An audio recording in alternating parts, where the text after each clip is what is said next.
144 দ্বারা দাঁড়ি করবেন, করেন, আমি মরে যাব। আমি এখান থেকে সরব না আমার অ্যাপ্লিকেশন জমা দেওয়া ছাড়া। ক্যান্ডিডেট কি কে আপনার ভাই? আমার ছোট ভাই, আমার আপন ছোট ভাই। আমি সকাল থেকে এসে দাঁড়াইছি আমার চাকরি বাকরি ভালায়া। অফিশিয়াল কোনো কিছু ডকুমেন্টে আপনি যখন রিসিভ করাবেন সেটা রিসিভিং একটা সিল থাকা লাগবে না? সেই দাবিটা যদি ওরা করে থাকে এটা খারাপ কি করছে? কিসের বৈষম্য বিরোধী বাংলাদেশ? এখন পর্যন্ত মানুষ ঠিক মতোই পায় না। নাম কি আপনার? আমার নাম উর্মি। সামাজিকভাবে পারিবারিকভাবে আমরা ধ্বংস হয়ে গেছি এবং আমাদের মানে মানুষ অপরাধী চোখে দেখা হচ্ছে যে আমরা কেন ট্রেনিং থেকে, যেহেতু আমরা কোনো অপরাধ করি না, আমরা জানি না কেন আমাদের বের করে দেওয়া হয়েছে। মিথ্যা একটা নাস্তা না খাওয়ার ইস্যু যেটা হয়নি, সে কারণ দেখি আমাদের আজকের এইখানে দাঁড়াইছি যে আমরা 3 মাস ওয়েট করছি, আমরা রিড করছি, আমরা স্মারক জমা দিছি, কিন্তু আমাদের কোনো আশারত কোনো ফলাফল এখন পর্যন্ত দেয়নি। তো আজকের বাধ্যগত হয়ে আমরা মানববন্ধন করতেছি, আমরা সুষ্ঠুভাবে মানববন্ধন করতেছি এবং আমাদের একটাই দাবি যে আমাদের পুনর্বল নেওয়া হোক। আপনাদের এই বাদ দেওয়ার পিছনে আর কোনো কারণ আছে কিনা? আমরা জানি না ভাই যে কেন আমরা এখানে আজকে। আমাদের কারণ দেখাইছি যে আমরা নাস্তা খাইনি, বিশৃঙ্খলা সৃষ্টি করেছি। যে কারণ যদি সত্যিই ঘটতো এমন কিছু, তাহলে একাডেমিতে তার জন্য আলাদা পানিশমেন্টের ব্যবস্থা আছে। ইডি নামে একটা তাদের পানিশমেন্ট দেয়, যে কোনো এলোমেলো বা বিশৃঙ্খলা করার জন্য ইডি দেয় আমাদের।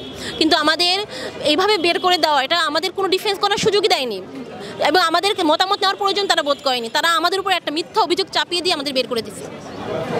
একটা বছর ট্রেনিং হচ্ছে ওখানে, বিশেষ করে ছেলেদের সাথে মেয়েরা কাঁধ মিলিয়ে যে ট্রেনিংটা করি, ওটা আমাদের মেয়েদের জন্য আলাদা বলে কোনো ছাড় নেই।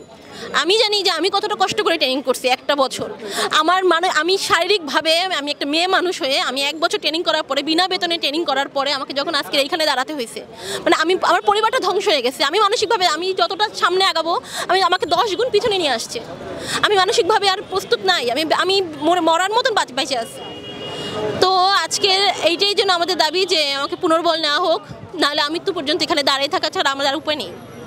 ছাত্র জীবনে রাজনৈতিক দলের সাথে সম্পৃক্ততা ছিল?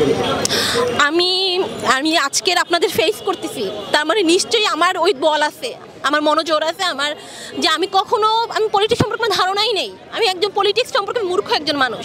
আমার পরিবারের 14 পুরুষ যদি আপনারা সার্চ করেন, আমার পরিবার থেকে কখনো কেউ কোনো দলের সাথে সম্পৃক্ত ছিল না। আমার বাবা একজন সামান্য চাকরিজীবী ছিলেন, সে রিটায়ার করছে 2018 সনে। আমি নিজের খরচ নিজে চালিয়ে আজকের এই পর্যন্ত আসছি, টিউশন করে করে। তাহলে আমার পক্ষে সাধারণ একটা মানুষের এরকম তো ভাবাই কঠিন যে আমি আসলে কখনো জড়িতই ছিলাম না, তাহলে আমি কেন এখানে আজকে?